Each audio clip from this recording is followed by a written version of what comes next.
I thought the fact that India has eclipsed China in the MSCI EM-IMI index as the top weighted market is one. Yeah. And Morgan Stanley says that, I don't have the numbers at hand, but Morgan Stanley is saying that we are knocking on the doors of eclipsing China as the highest weightage EM on that index is quite spectacular. So in some sense, viewers, I'll get in Rucha to talk about this in a moment, but it vindicates what India has done over the last few years as a market, that in a year when Brazil, China, South Korea and all the other indices have given negative returns, India has actually had currency adjusted positive 15% return. Now, what does this note have to say? Because the note speaks about the positives and the note speaks about what is bad about this as well.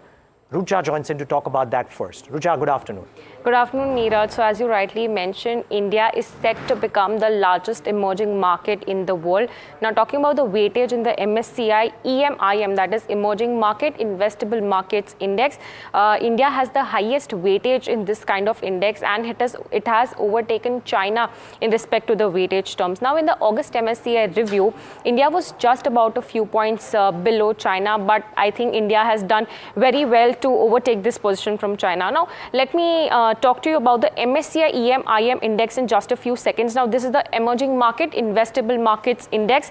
The index consists of around 24 emerging markets, and India is top ones amongst them. Now Morgan Stanley came out with a report wherein it mentions about the good news about it. It means that the rising weight of India means that India will be able to attract more foreign inflows. But you know, Neeraj, what is happening is that foreign investors are actually waiting for a correction in India, but even a slightest bit of correction is attracting domestic inflows, and hence domestic flows are outbidding the foreign inflows, and hence foreign investors are not getting a chance to enter into the Indian markets. And that is why the brokerage house believes that there is still more money lying outside to come back to India. Now, a little bit of a bad news is that correction in a bull market is highly likely, is what Morgan Stanley believes. Actually, yesterday also, it came out with a note where it mentioned about various sources of correction, where it mentioned about valuations being a strong catalyst as well. But talking about the history, when China was the top performing emerging markets, it actually underperformed.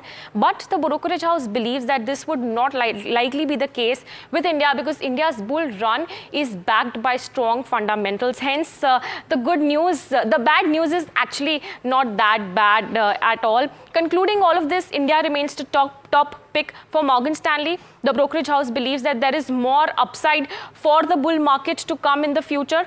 Number three, it also believes, however, correction could highly be possible, but that would be very narrow. And if that happens, that could essentially attract more inflows in the market. And lastly, India's weight in the emerging market index would still have more room to go up before the weightage could peak out. So largely, India performed very well and hence set to be the best performance in the emerging markets basket.